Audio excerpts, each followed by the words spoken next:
ফুল ফুটুক না ফুটুক, আজ বসন্ত। এই কথার সঙ্গে নিজের জীবনের বসন্তের রং ছড়িয়ে দিয়েছেন অভিনেত্রী মধুমিতা সরকার। সম্প্রতি তিনি হাজির হয়েছেন নানা রঙের 10,000 গোলাপ দিয়ে তৈরি বিশেষ পোশাকে। সোমবার সামাজিক যোগাযোগ মাধ্যমে ফুলকুমারী সাজে ধরা দেন মধুমিতা। নিজের পোশাকের ডিজাইন তিনি নিজেই করেছেন। আনন্দবাজারকে দেওয়া এক সাক্ষাৎকারে তিনি জানান, অনেকদিন ধরেই ইচ্ছে ছিল ফুলের পোশাকে সাজার, অবশেষে নিজের শখ পূরণ করলাম। ফুলের বাজার থেকে নিজের পছন্দ মতো 10,000 গোলাপ বাছাই করে তা দিয়ে পোশাক বানানোর দায়িত্ব দেন এক বান্ধবীকে। তার ডিজাইন অনুযায়ী বান্ধবী তৈরি করেন পোশাকটি। তবে মধুমিতার ইচ্ছে ছিল পোশাকের একেবারে কোনো অংশেই দৃশ্যমান না রেখে শুধু ফুল দিয়ে তা বানানো।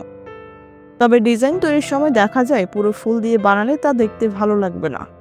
নিজেকে আয়নায় দেখে উচ্ছ্বসিত মধুমিতা বলেন, দেখতে বেশ লাগছে না, তবে পোশাকের খাতটুকু নিয়ে কিছুটা আক্ষেপও করেছেন তিনি। মধুমিতার জীবনে এখন বসন্তের ছোঁয়া। প্রেমের খবরে যখন আলোচনা চলছে, তখন বিয়ের পোশাক নিয়ে কি ভাবছেন? প্রশ্নের উত্তরে হাসতে হাসতে বলেন, ভাবনায় আছি। দিনক্ষণ ঠিক হলে বিয়ের পোশাকও নিজেই ডিজাইন করব। মধুমিতার এই বিশেষ সাজ শুধু বসন্ত নয়, তার সৃজনশীলতাকেও তুলে ধরেছে।